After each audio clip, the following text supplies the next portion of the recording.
naglalakad sa tabing dagat. Tirik man ng araw parang langit pag nakayakap ako sa iyo. Tapos nakahawak ka sa aking braso, nangangarap habang nakatingin tayo sa malayo.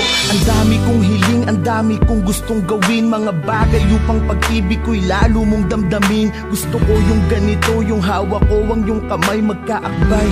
Parang wala na yatang papantay sa titig na kakaiba. Nahatid mo sa akin, ako'y ganado pag ikaw ang kasabay kong kumain ng iyong halik. Na ang dulot ay ngiti na abot tenga, kaligayahan na hindi kayang mabili ng pera. Di ko kayang isipin ang buhay nang hindi ka kasama. Naiisip ko pa lang ako'y parang maluluha. Nakatabi kita pero ba't ganito ang pakiramdam? Nalulungkot pa rin ako at labis na nasasaktan.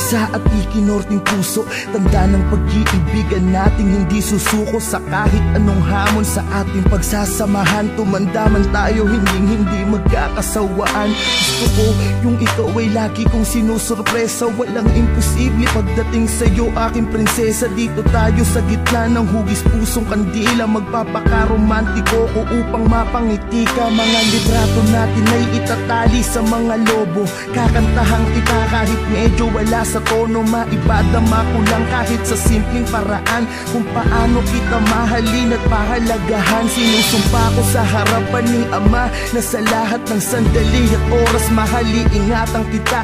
Pero bakit ganito ang bigat ng pakiramdam? Nalulungkot ako, parang may problemang dinadamdam.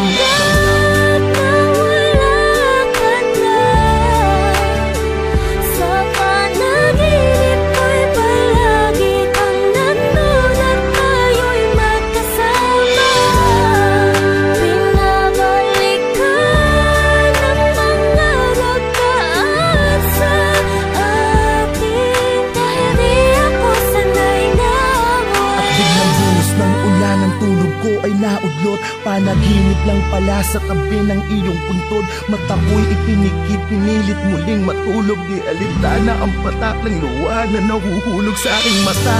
Kahit basang-basa na ng ulan, hindi ko kasi alam kung paano pasisimulan ang buhay nang di ka kasama. Sinanay mo kasi ko na laging masaya at ang araw ko ay kumpleto. Wala na akong kasabay magsipilyo, wala nang makulit.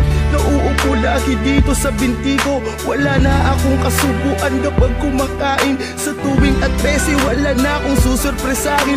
Wala na akong bibigyan ng bulaklak at yayakapin sa harapan ng mga taong pumapalakpak. Wala na ang babaeng habang buhay ko mamahalin. Lahat ng yan tanging sa'yo ko lamang kayang gawin.